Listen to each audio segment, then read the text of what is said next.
आदिमानव मनुष्यों ने चलना कैसे सीखा। मनुष्य के विकास की कहानी एक अद्भुत यात्रा है जो लाखों सालों के विकास और अनुकूलन से भरी है।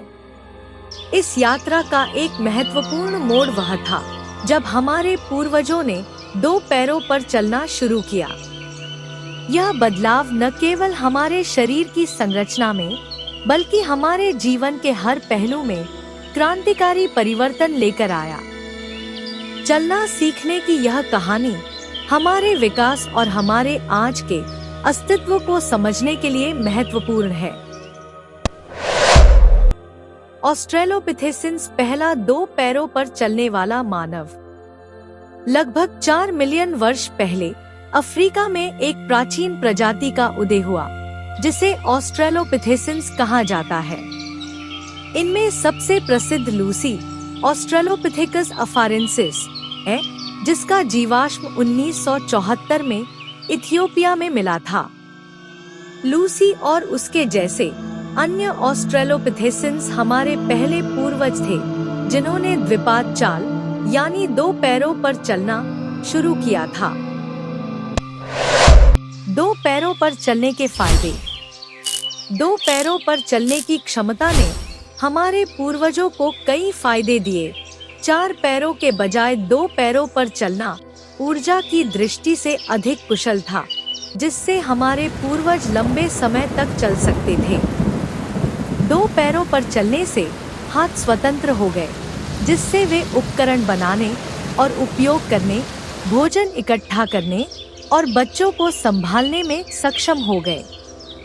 सीधे खड़े होने से वे दूर तक देख सकते थे, जिससे शिकारियों से बचना और शिकार ढूंढना आसान हो गया।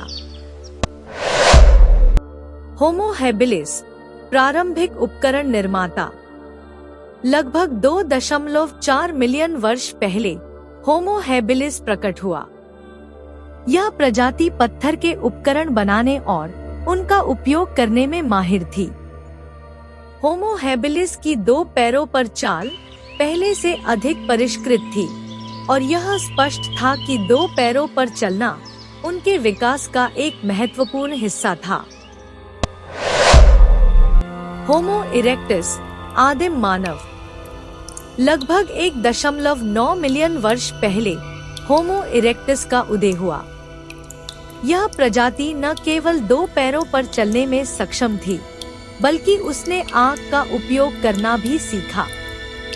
होमो इरेक्टस का कंकाल संरचना आधुनिक मनुष्यों के बहुत करीब था, जिसमें लंबे पैर और छोटे हाथ शामिल थे जो 2 पैरों पर चलने के लिए अनुकूल थे।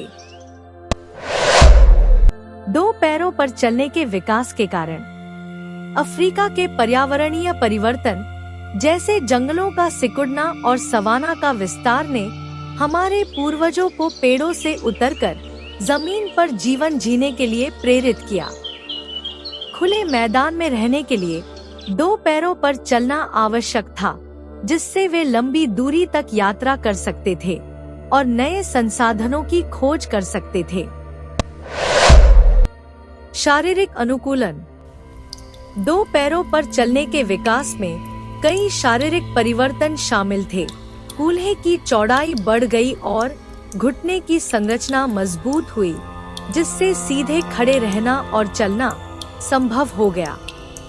रीढ़ की हड्डी की संरचना में बदलाव आया, जिससे शरीर का संतुलन बनाए रखना आसान हो गया। पैर की अंगुलियों की लंबाई कम हो गई और आर्च का विकास हुआ, जिससे दौड़ना और लंबी दूरी तक चलना संभव हो गया। सामाजिक और सांस्कृतिक प्रभाव। 2 पैरों पर चलने से न केवल शारीरिक बल्कि सामाजिक और सांस्कृतिक विकास को भी प्रभावित किया।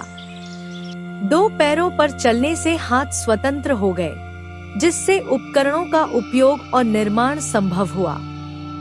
इसके अलावा समूह में चलने और शिकार करने की क्षमता ने सामाजिक संगठन और संचार को बढ़ावा दिया। मस्तिष्क का विकास। 2 पैरों पर चलने से हमारे पूर्वजों के मस्तिष्क के विकास में भी योगदान दिया। उपकरणों का उपयोग और आँख की खोज ने मस्तिष्क के विकास को प्रोत्साहित किया, जिससे संज्ञानात्मक क्षमताओं में वृद्धि हुई। इससे हमारी प्रजाति ने जटिल सामाजिक संरचनाओं, भाषा और संस्कृति का विकास किया। मनुष्यों ने चलना कैसे सीखा? यह कहानी हमारे विकास की एक महत्वपूर्ण गाथा है।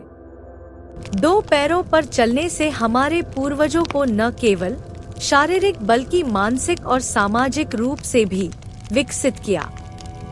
यह परिवर्तन हमारे आज के अस्तित्व और हमारी अनूठी विशेषताओं को समझने के लिए एक महत्वपूर्ण दृष्टिकोण प्रदान करता है। यह जानकर कि हमारे पूर्वजों ने कैसे चलना सीखा, हम अपने विकास की कहानी को और गहराई से समझ सकते हैं और मानवता की अद्वितीयता की सराहना कर सकते हैं।